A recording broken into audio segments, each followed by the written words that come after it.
unfortunately, and this is the huge unfortunately, and I don't want to see a single person write this in the comments, because I'm telling you flat out right now, Invader Zim will never, ever come back. The creator himself said in numerous interviews that he is not interested in going back to Invader Zim. He has moved on to other new projects. Okay? I don't need to see any comments of saying, oh yeah, Zim totally should get a reboot, we should start a petition. No. Zim does deserve a reboot? Yes. Zim will not get a reboot. I am sorry. It will never happen. It's not in my control. Trust me, if I had any influence over the creator, I would make him do it. I would kidnap him, hold him hostage, and I'd make him make more episodes.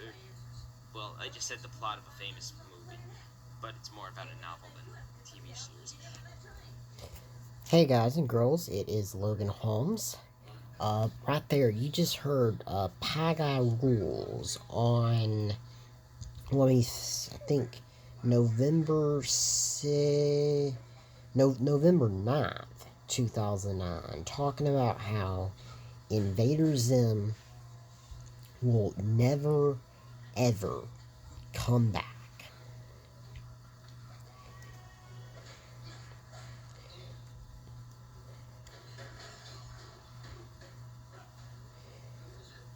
On August 16th, 2009,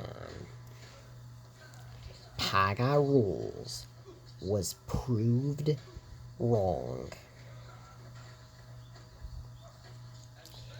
Invader Zim's new movie, Invader Zim Enter the Florpus, was released on Netflix. And look, he did say all this stuff about how the creator said he wasn't interested, and said on here somewhere I just saw.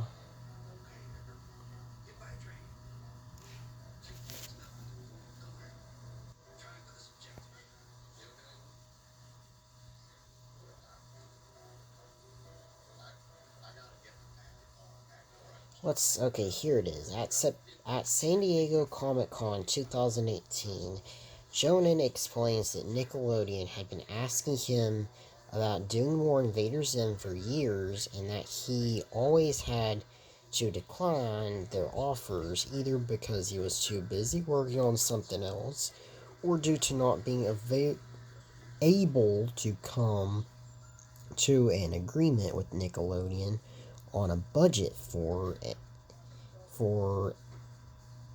should be because it starts with the vowel anyway. Invader Zim Revival. But being completely miserable with the other things he was working on at the time, Jonan accepted Nickelodeon's latest offer to do more Invader Zim.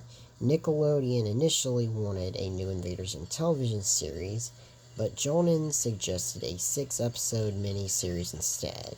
He soon changed his mind to a television film, since doing a film would be infinitely less stressful.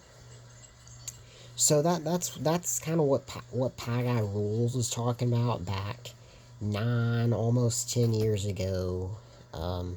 He was saying that basically that, about the creator saying that he's not interested, and there is truth behind that. But basically, him saying that Invader Zim will never ever come back, that's just him losing. He just lost hope, and yeah, he was wrong about that.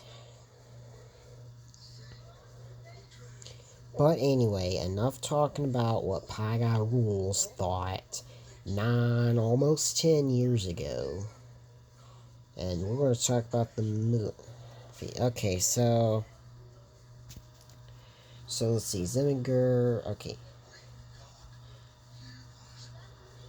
When Ziminger suddenly reappears. So basically, I'm going to run paragraph through paragraph, and I'm going to talk about what I thought of each of these. When Ziminger suddenly reappeared in their lawn after years of absence, an obese Dib membrane who had been awaiting their return comforts them.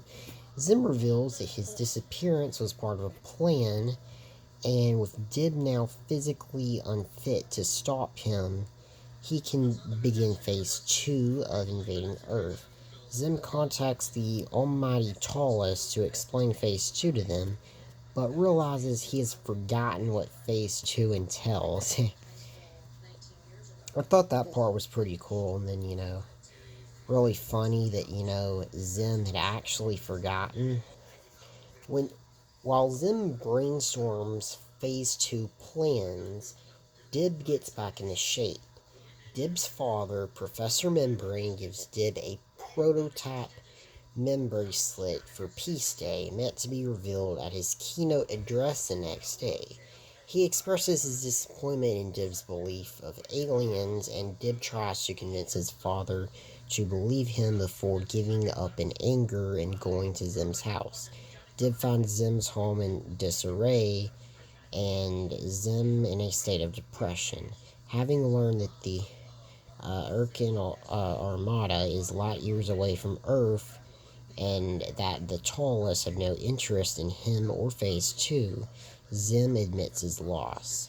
He willingly gives himself up to Dib, who decides to present Zim to the world during Membrane's keynote address, hoping to gain his father's belief and approval. So that part was pretty cool too, where the movie had started to pick up,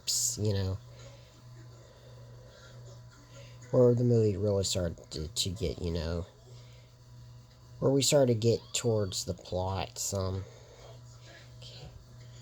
Dib brings Zim to his father's keynote the next day and allows him to modify the prototype membracelet to tap into a live stream of the keynote.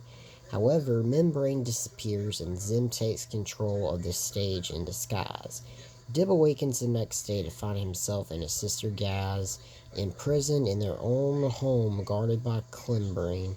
Zim's attempt at a clone of Membrane. Dib learns that Zim has taken over Membrane's company and is selling modified membracelets. As the Peace Day celebration begins, Zim orders every child on Earth to hold hands while wearing the bracelets.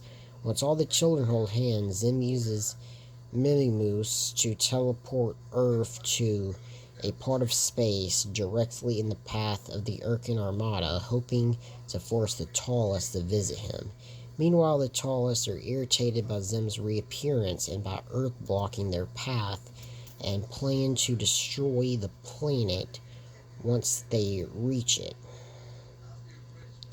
So that part was pretty cool, where it got, really interesting. So a Florpus suddenly appears, created by the Earth-Sun teleportation, capable of swallowing the planet and merging it with alternate realities.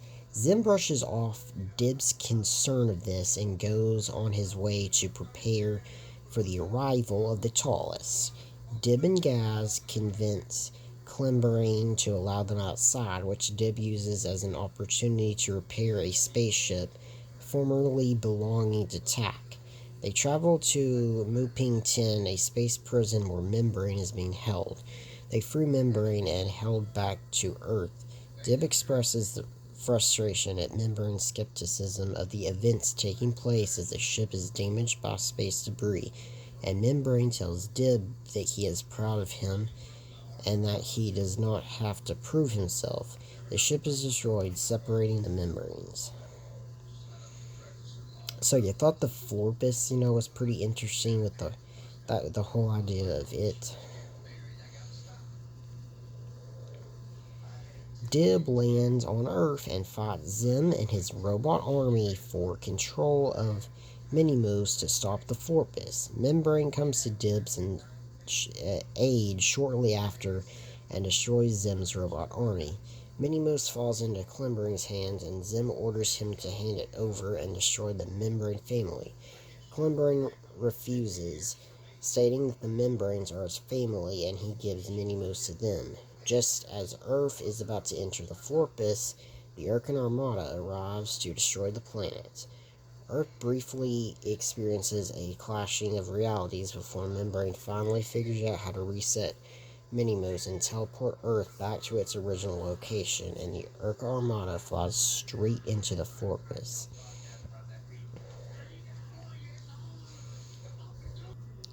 So yeah, that was pretty interesting. Back on Earth, the Membrane family is reunited, allowing Clembrane to stay with them. Zim appears at their window and taunts them, claiming the real goal of Phase 2 was stealing a ceramic figure from Dib's living room. He phones in the Tallest to report his success, only to see them suffering in an alternate reality, which Zim brushes off as them being pleased with his work. He is then crushed by a falling pug that Gur had previously shot into space, and Gur promptly launches it into space once again. So yeah, that was pretty interesting. And then another, really great movie. Definitely 10 out of 10. Highly recommend it. If you're a pretty big Invader Zim fan like me, you should definitely watch this. And then also, the part where Dib says, "Oh, I'm not Dib, Gert." One thing that was not on Wikipedia's plot for it that I thought was pretty funny was that part when Gur said that he remembered what Phase 2 was, and that he was gonna roll around in a bunch of pizzas. Like, that part was really funny. So yeah, probably the funniest part of the movie, definitely, is that was really funny. So yeah, thanks. So yeah, hope you enjoyed movie review. I don't remember the number, probably number 11. I haven't done a movie review since the first time, since before the first time I left YouTube. So yeah, thanks for watching. Please like, comment, subscribe, and peace out, fans.